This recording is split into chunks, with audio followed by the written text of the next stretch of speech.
नमस्कार विद्यार्थी मित्र मैत्रिणींनो, चालू घडामोडीवरती वेगवेगळ्या पद्धतीने आपण चर्चा चालू केलेली आहे आणि त्याच्यात आजच्या या व्हिडिओ लेक्चरमध्ये आपण 2025 मधला पहिली एक महत्त्वपूर्ण घटना ती म्हणजे प्रवासी भारतीय संमेलन किंवा प्रवासी भारतीय दिन जो जानेवारी 2025 मध्ये साजरा करण्यात आला त्याच्यावरती चर्चा करणार आहोत। अर्थात चर्चा करत असताना एका बाजूला आपल्याला प्रवासी भारतीय दिनावरती चर्चा करायचीच आहे, पण त्याचबरोबर दुसऱ्या बाजूला विसरता कामा नये ते म्हणजे कंटेंटचा एक्झाम ओरिएंटेड अप्रोच। एक्झाम मध्ये याच्यावरती कशा पद्धतीने प्रश्न याच्या आधी आलेले होते किंवा येऊ शकतात या सगळ्यांवरती आपल्याला चर्चा करायची आणि त्यामुळे प्रवासी भारतीय दिनावरती चर्चा करत असताना आजच्या या व्हिडिओ लेक्चरमध्ये आपण प्रवासी भारतीय दिन नेमका काय आहे, तो का साजरा केला जातो, तो साजरा करण्यामागचा उद्देश नेमका काय आहे, त्याचबरोबर 2025 च्या प्रवासी भारतीय दिनाची महत्त्वपूर्ण वैशिष्ट्य जसं की त्याची थीम काय होती, तो प्रवासी भारतीय दिन हा कुठे साजरा करण्यात आला, कितव्या क्रमांकाचा होता, या सगळ्या गोष्टींवरती आज आपण सविस्तर स्वरूपात चर्चा करणार आहोत। विद्यार्थी मित्र मैत्रिणींनो, आपण जर का ही इमेज बघण्याचा प्रयत्न केला किंवा त्याच्या खाली जे लिहिलेलं आहे in 1915 Mahatma Gandhi held as the greatest pravasi return from South Africa to lead India's freedom struggle. So प्रवासी भारतीय दिनाची सुरुवात आपल्याला महात्मा गांधींपासून करावी लागते, कारण 9 जानेवारी 1915 रोजी महात्मा गांधी हे दक्षिण आफ्रिकेमधून भारतात परतले आणि हाच संदर्भ किंवा हीच घटना प्रवासी भारतीय दिन साजरा करण्यासाठी कारणीभूत ठरलेली आहे असं म्हटलं तरी वावगं ठरणार नाही। सो 2003 मध्ये अटल बिहारी वाजपेयी हे भारताचे पंतप्रधान असताना त्या वर्षापासून प्रवासी भारतीय दिन साजरा करायला सुरुवात झाली, पण त्याच्या अनुषंगाने जर आपण संदर्भ बघायचा प्रयत्न केला तर 9 जानेवारी 1915 ज्या दिवशी महात्मा गांधी हे दक्षिण आफ्रिकेतून भारतात परतलेले, तर या घटनेचं एक स्मरण म्हणून प्रवासी भारतीय दिन साजरा केला जाताना आपल्याला दिसतो। सो विद्यार्थी मित्र मैत्रिणींनो, इथे एक गोष्ट अजून लक्षात घेण्याचा प्रयत्न करा की बऱ्याचदा आपण करंट वरती फोकस करत असताना त्याच्याशी रिलेटेड स्टॅटिक बाबींवरती पण फोकस करणं अपेक्षित असतं। आपल्याला कधी हिस्ट्रीमध्ये जावं लागेल, कधी जिओग्राफीमध्ये जावं लागेल, कधी कुठला तरी एखादा मुद्दा चर्चेत असेल, सुप्रीम कोर्टचं व्हर्डिक्ट एखादा आलेला असेल आणि ते भारतीय राज्यघटनेच्या कुठल्या तरी कलमाशी संबंधित असेल किंवा मूलभूत हक्कांशी संबंधित असेल तर आपल्याला पॉलिटीमध्ये जावं लागेल। इकॉनॉमी रिलेटेड एखादी गोष्ट डिस्कस करत असताना आपल्याला इकॉनॉमीमध्ये त्याच्या बेसिक स्टॅटिक पार्टमध्ये जावं लागेल आणि असं जर तुम्ही केलं ना तर तुमचं करंट अफेअर्सचं तर आउटपुट वाढेलच, पण त्याचबरोबर जीएसचं पण आउटपुट त्या ठिकाणी वाढणार आहे। कारण बऱ्याचदा जीएस मध्ये देखील प्रश्न विचारले जात असताना त्याच्या बॅकग्राऊंडला कुठेतरी करंट कॉन्टेक्स्ट त्या ठिकाणी असतो की करंट मध्ये एखाद्या समाजसुधारकाला ची 150वी जयंती साजरी केली जाते किंवा 100वी पुण्यतिथी साजरी केली जाते आणि मग त्या अनुषंगाने थेट त्या समाजसुधारकावरती प्रश्न। गेटिंग माय पॉइंट? सो त्यामुळे 9 जानेवारी 1915 महात्मा गांधी हे दक्षिण आफ्रिकेतून भारतात परतले हे लक्षात ठेवण्याचा प्रयत्न करा। आता प्रवासी भारतीय दिनामध्ये मेन फोकल एरिया आहे तर तो म्हणजे इंडियन डायस्पोरा, ज्याच्यामध्ये हा दिवसच मुळात साजरा केला जातो की जो इंडियन डायस्पोरा आहे तर त्याला भारतामध्ये आमंत्रित करणं आणि त्याचबरोबर त्यांचे भारताशी संबंध किंवा कनेक्ट जो आहे, संबंध म्हणण्यापेक्षा मी इथे एक शब्द वापरेन की कनेक्ट जो आहे तर तो अजून चांगल्या प्रकारे करणं या दृष्टिकोनातून हा दिवस जो आहे तर तो साजरा केला जाताना दिसतो। मग इंडियन डायस्पोरामध्ये नेमकं कोण येतं तर एनआरआयज नॉन रेसिडेंट इंडियन येतात, त्याच्यानंतर पर्सन ऑफ इंडियन ओरिजिन येतात आणि ओसीआय म्हणजेच ओव्हरसीज सिटीजन ऑफ इंडिया येतात। आता आपण भारतीय राज्यघटनेमध्ये कलम 5 ते 11 ज्याच्यामध्ये सिटीजनशिप नावाची तरतूद करण्यात आलेली आहे किंवा नागरिकत्वासंबंधीच्या तरतुदी आहेत, तर त्याचा अभ्यास करत असताना बऱ्याचदा आपल्याला एनआरआय म्हणजे काय, पीआयओज म्हणजे काय, त्याचबरोबर ओसीआय म्हणजे काय तर याचा संदर्भ त्या ठिकाणी येत असतो। सो तेही बेसिकचा पार्ट म्हणून त्या ठिकाणी वाचण्याचा प्रयत्न करा। जर आपण इंडियन डायस्पोराचा विचार केला तर भारतीय किंवा भारतीय वंशाची लोक ही बाहेरच्या देशामध्ये मोठ्या प्रमाणात आहेत। त्याचा स्टॅटिस्टिक्स काय आपल्याला मिळतंय का तर ग्लोबल मायग्रेशन रिपोर्ट 2020 सांगतोय सर्वात मोठा डायस्पोरा जो आहे परदेशामध्ये तर तो भारताचा आहे आणि म्हणूनच तुम्ही बऱ्याचदा करंट अफेअर्सच्या मॅगझिन मध्ये वगैरे वाचत असाल की रिमिटन्सेसच्या बाबतीमध्ये जगामध्ये सर्वात 1 नंबरचा देश कुठला असेल तर तो भारत हा देश आहे, राईट. का? कारण भारतीय किंवा भारतीय वंशाचे लोक जे आहेत तर ते मोठ्या प्रमाणामध्ये परदेशामध्ये वास्तव्य त्या ठिकाणी करतात.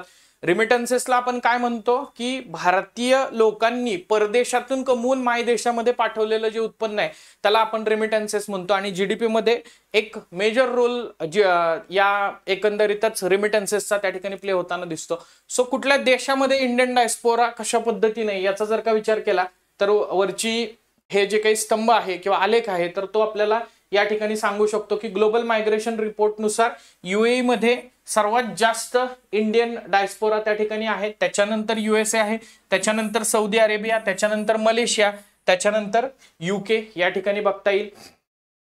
आणि दुसरा महत्वाचा मुद्दा म्हणजे population. In terms of population सर्वात जास्त पॉप्युलेशन कुठं आहे इंडियन तर ती कतारमध्ये आहे, त्याच्यानंतर UAE मध्ये, त्याच्यानंतर बहारेन. म्हणजे त्यांच्या देशाच्या पॉप्युलेशनच्या पर्सेंटेज वाईज. आता मग हा एवढ्या मोठ्या प्रमाणामध्ये भारतीय लोक हे परदेशामध्ये असण्यामागचे काही पुश फॅक्टर्स आहेत आणि काही पुल फॅक्टर्स आहेत. बऱ्याचदा आपण जॉग्राफीवरती चर्चा करत असताना पुश फॅक्टर्स आणि पुल फॅक्टर्स याच्यावरती चर्चा करत असतो स्थलांतर नावाच्या टॉपिकमध्ये, की कुठल्या घटकामुळे स्थलांतर होण्यासाठी कारणीभूत लोक होतात किंवा स्थलांतर होतंय किंवा कुठले घटक हे स्थलांतर करणाऱ्या लोकांना अट्रॅक्ट त्या ठिकाणी करत असतात. सो ते पुश आणि पुल फॅक्टरच्या स्वरूपात आपण बघत असतो. पुश फॅक्टर जर का मोठ्या डायस्पोराकडे नेणारे घटक म्हणून आपण बघण्याचा प्रयत्न केला तर एक तर पहिली गोष्ट आहे ते म्हणजे ऐतिहासिक स्थलांतर. सो ब्रिटिशांच्या कालखंडापासून आपण बघतोय की मोठ्या प्रमाणामध्ये ऐतिहासिक स्थलांतर जे आहे तर ते झालेलं दिसतं. त्याच्यानंतर राजकीय अस्थिरता हाही एक मुद्दा त्या ठिकाणी कारणीभूत होता. अगदी अर्ली स्टेजेसमध्ये जर का बघितलं तर वेगवेगळ्या प्रकारे राजकीय अस्थिरता आहे आणि त्यामुळं मोठ्या प्रमाणामध्ये लोक जे आहेत तर ते फॉरेनला सेटल त्या ठिकाणी झालेले दिसतात. आणि ग्रामीण ते शहरी शिफ्ट, आणि मग हा शिफ्ट झाल्यामुळं अर्थातच अजून काही अपॉर्च्युनिटी आपल्याला आउट ऑफ इंडिया कशा पद्धतीने आहेत आणि त्यामुळं तिकडे शिफ्ट झालेले आहेत असाही मुद्दा आहे.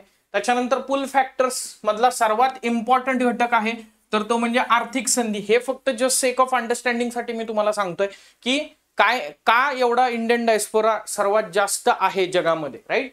सो आर्थिक संधी बघा, एखादा व्यक्ती पुण्यामध्ये बेंगलोरमध्ये IT कंपनीमध्ये काम करत असतो आणि तो काम करत असताना त्याला कुठली तरी एक चांगली आर्थिक संधी त्या ठिकाणी येते, चांगलं पॅकेज त्याला मिळतं आणि मग तो ऑनसाईट कुठल्या तरी प्रोजेक्टवरती त्या ठिकाणी जातो आणि मग ती आर्थिक संधी चांगली आहे ती ग्रॅब करायची. त्याच्यानंतर त्यांना तिथं आणखी संधी मिळत जातात आणि मग हळूहळू ते तिकडच सेटल होताना दिसतात. सो तो एक मुद्दा आहे. त्याच्यानंतर अजून एक मुद्दा आहे तो म्हणजे हायर एज्युकेशन. मध्यंतरी आपण बघितलेलं होतं की भारत आणि कॅनडा यांचे संबंध बिघडल्यानंतर जवळपास 4.5 लाख भारतीय विद्यार्थ्यांचा तिथे शिक्षणाचा प्रश्न त्या ठिकाणी निर्माण झाला. कारण साधारणतः 40 दिवसामध्ये व्हिसा अप्रुव्हल या एज्युकेशन घेणाऱ्या स्टुडंटसाठी, हायर एज्युकेशन घेणाऱ्या स्टुडंटसाठी जी स्कीम होती तर ती स्कीम अचानकपणे कॅनडानं त्या ठिकाणी भारत आणि कॅनडा संबंधामध्ये वितुष्ट निर्माण झाल्यामुळं रद्दबातल त्या ठिकाणी केलेली दिसते आणि त्याचा फटका 4.5 लाख भारतीय विद्यार्थ्यांना त्या ठिकाणी झालेला दिसतो. सो जस्ट इमॅजिन करा, एकट्या कॅनडामध्ये 4.5 लाख भारतीय विद्यार्थी उच्च शिक्षण घेत आहेत किंवा डॉक्टरल किंवा पोस्ट डॉक्टरल एज्युकेशन जे आहेत तर ते त्या ठिकाणी घेताना दिसतात. आणि सर्वात महत्वाचं म्हणजे कौटुंबिक नेटवर्क. आपल्या आजूबाजूला पण अनेक लोक जे आहेत तर ती UAE मध्ये जात आहेत, कतारमध्ये जात आहेत, आखाती देशांमध्ये जॉब करण्यासाठी जात आहेत आणि मग हे जात असताना एकंदरीतच त्यांना तिकडं ओढणारे घटक नेमके काय आहेत तर कोणतरी आपले पाहुणे, कोणतरी आपले फॅमिली फ्रेंड हे तिकडे आहेत. हा मग चला तिकडं जर जात असेल तर बाकी काही सिक्युरिटीचा इश्यू उरणार नाही किंवा आपण त्यांना फोन करून टाकतो एक आणि त्यांना सांगतो की आमचा मुलगा, आमची मुलगी येते तर ते बघून घ्या, त्यांना काही इनिशियली प्रॉब्लेम येत असतील तर. सो फॅमिली नेटवर्क पण आहे म्हणून देखील तिकडं एकंदरीत ओढा आपल्याला दिसतो. सो हे काही मुद्दे आपल्याला या ठिकाणी लक्षात घेता येतील. आता येऊयात मेन पॉइंट वरती की प्रवासी भारतीय दिन नेमका साजरा केला का जातो. सो इंडियन डायस्पोरा हा मोठ्या प्रमाणात आहे पण at the same time Indian डायस्पोराचे रूट जे आहेत तर ते कुठंतरी भारतामध्ये.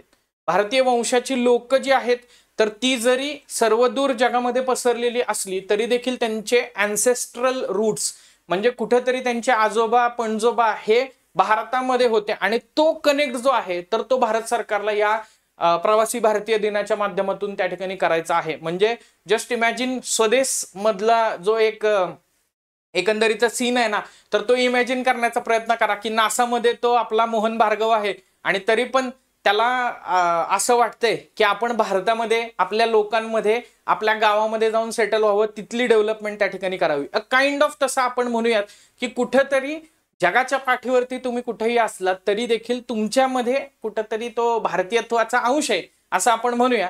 आणि त्या दृष्टिकोनातून त्यांना इकडं इन्व्हाइट करणं आणि सन्मानित करणं, त्याची कारणं पण मी तुम्हाला सांगतो. पण जस्ट आपण या स्लाइडच्या माध्यमातून उद्दिष्ट लक्षात घेऊया. भारताच्या विकासासाठी परदेशस्थ भारतीय समुदायाच्या योगदानाचा गौरव सर्वात महत्वाचा मुद्दा आहे.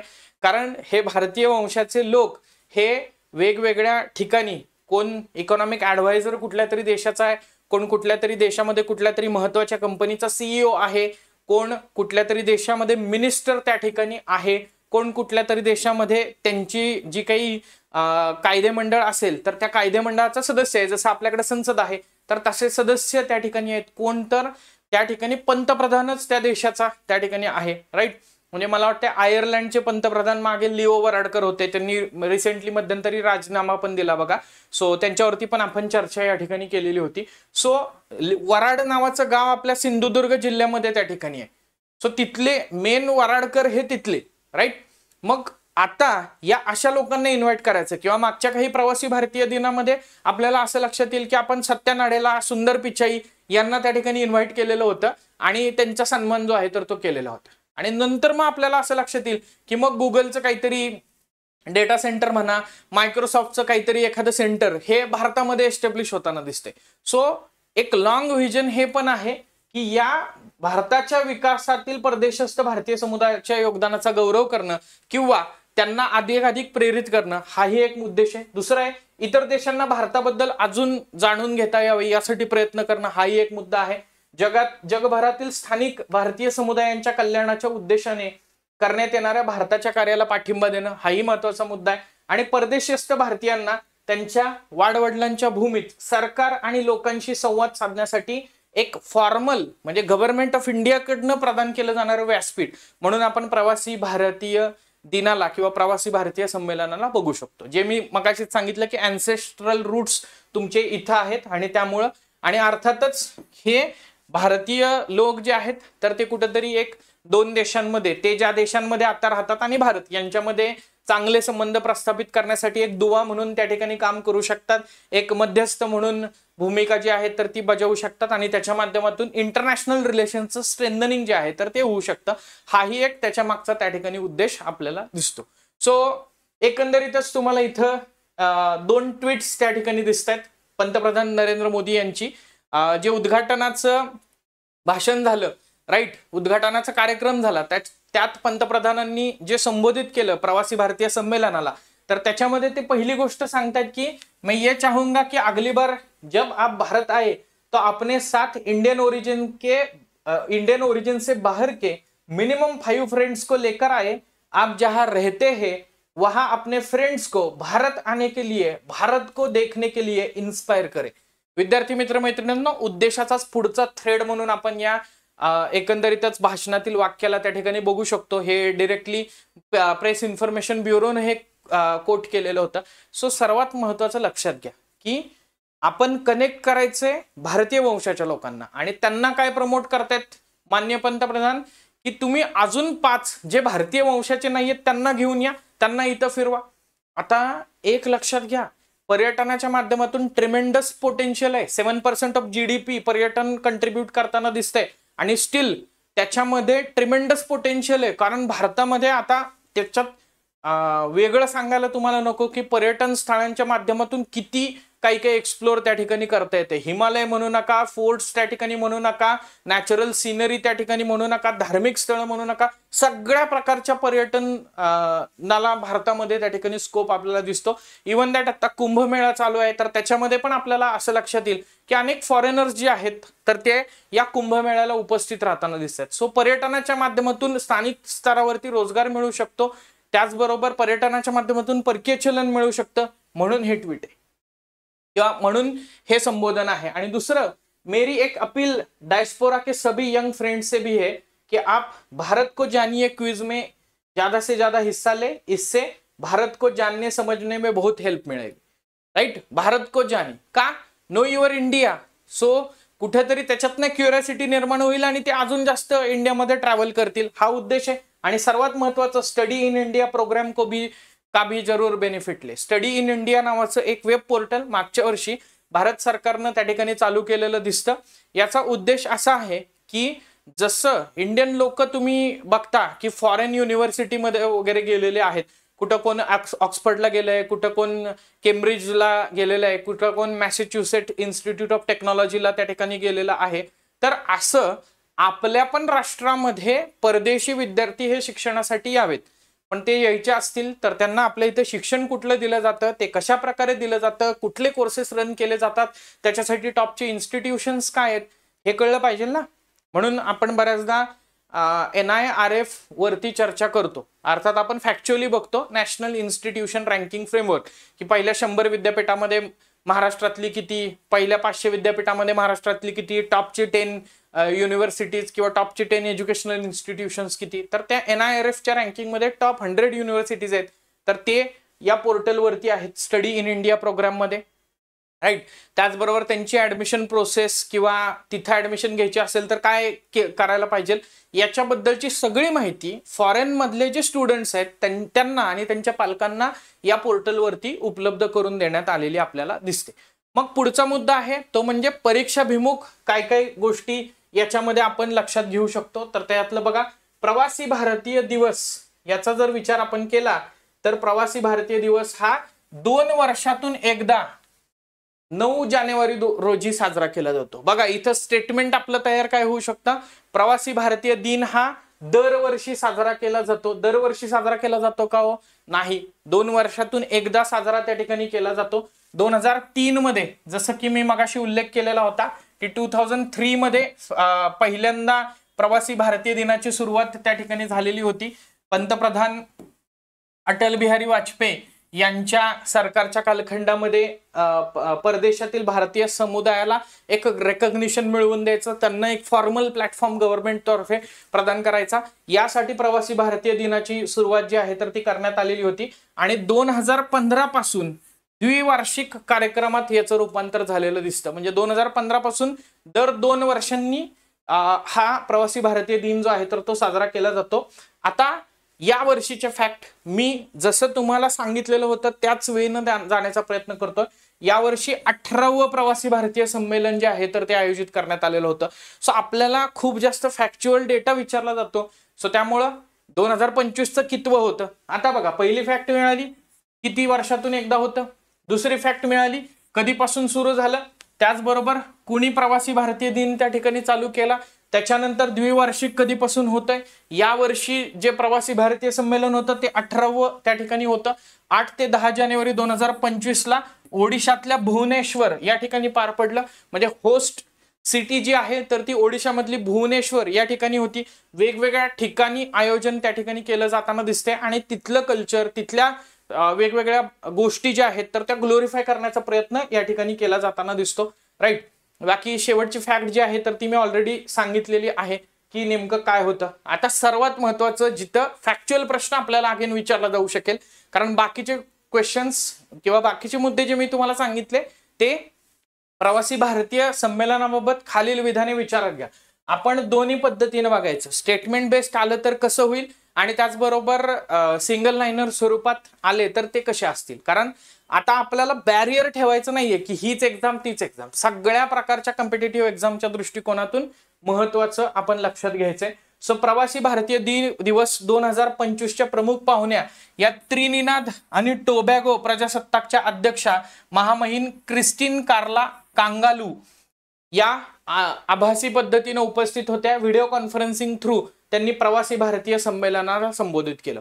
बघा मागच्याच महिन्यामध्ये आपण एक न्यूज वाचलेली होती की त्रिनिदाद टोबॅगोनं काय केलेलं आहे, आपलं UPI पेमेंट जे आहे तर ते त्या ठिकाणी ऍक्सेप्ट केलेलं आहे किंवा UPI तिथं पण त्या ठिकाणी चालू झालेला आहे। आणि आता त्याच त्रिनिदाद आणि टोबॅगोच्या प्रजासत्ताकच्या अध्यक्षा क्रिस्टीन कार्ला कांगलू या प्रवासी भारतीय संमेलनाला प्रमुख पाहुण्या म्हणून उपस्थित आभासी पद्धतीने राहिलेल्या दिसतात. सो हे लक्षात ठेवायचं, याच्यावरती प्रश्न विचारला जाऊ शकतो. पुढं प्रजासत्ताक दिनाचे प्रमुख पाहुणे याच्यावरती प्रश्न विचारला जाऊ शकेल. सो ते इंडोनेशिया. सो इंडोनेशिया आणि त्रिनिदाद आणि टोबॅगो याच्यामध्ये कन्फ्युजन करायचं नाही, कारण मी पुढचं सांगतो तुम्हाला. जेव्हा आपण कंटेंट वाचायला सुरुवात करतो ना, तेव्हा कंटेंट वाचल्यानंतर प्रश्न आल्यानंतर आपल्याला एकाच वेळी त्रिनिदाद आणि टोबॅगो पण कशासाठी तरी आठवणार आहे आणि त्याचबरोबर इंडोनेशिया पण आठवणार आहे, कारण जानेवारी मधल्याच न्यूज आहेत ना, आणि मे बी रिव्हिजन कमी पडल्यामुळे असं होऊ शकतं. सो कन्फ्युजन ते त्या ठिकाणी टाळायचे. अर्थात क्वेश्चन जे ह्याच्यावरती फॉर्म नंतर होतील तर त्याच्यामध्ये तुमचं हे कन्फ्युजन जे आहे तर ते पण जाईल. 18वा प्रवासी भारतीय दिन आहे, तर त्याची संकल्पना होती डायस्पोराज कॉन्ट्रीब्युशन टू अ विकसित भारत, किंवा विकसित भारतामध्ये भारतीय डायस्पोराचं योगदान नेमकं काय आहे, अशी एकंदरीत या प्रवासी भारतीय दिनाची संकल्पना होती. सो एकंदरीतच विद्यार्थी मित्र मैत्रिणींनो, या वेगवेगळ्या फॅक्ट्स प्रवासी भारतीय दिनाबद्दल होत्या. अजून एक गोष्ट याच्याबद्दल ती म्हणजे प्रवासी भारतीय संमेलनामध्ये वेगवेगळ्या या भारतीय वंशाची लोक आहेत तर त्यांचा सन्मान करण्यात आला. मला वाटते जवळपास 27 लोकांचा याच्यामध्ये सन्मान करण्यात आला. पण अर्थात नावं किंवा ती लोक हे डिटेल महत्वाचं नाहीये, राईट, कारण आपल्याला बाकी पण पुरस्कार वगैरे महत्वाचे असतात आणि यात कोण प्रॉमिनंट असेल तर ते मी क्वेश्चनच्या माध्यमातून तुम्हाला त्या ठिकाणी सांगेन. पण तुर्तास तरी मला वाटतंय एवढ्या फॅक्ट्स ज्या आहेत तर त्या फुल प्रूफ त्या ठिकाणी ठरतील. एकच मुद्दा, त्याच्यावरच्या सगळ्या फॅक्ट्स आपण या अशा आपल्या व्हिडिओ लेक्चर सिरीजच्या माध्यमातून बघण्याचा प्रयत्न करत राहूयात आणि अप्रोच बेस्ड एक्झाम ओरिएंटेड मॅनरनं करंट अफेअर्सचं ट्रॅकिंग करण्याचा प्रयत्न करूयात. सो आजच्या या व्हिडिओ लेक्चरमध्ये इथंच थांबूयात. भेटूयात पुन्हा एकदा आपल्या याच यूट्यूब चॅनलच्या प्लॅटफॉर्मवरती या करंट अफेअर्सच्या सिरीजमध्ये. तोपर्यंत धन्यवाद. जय हिंद. Bye bye.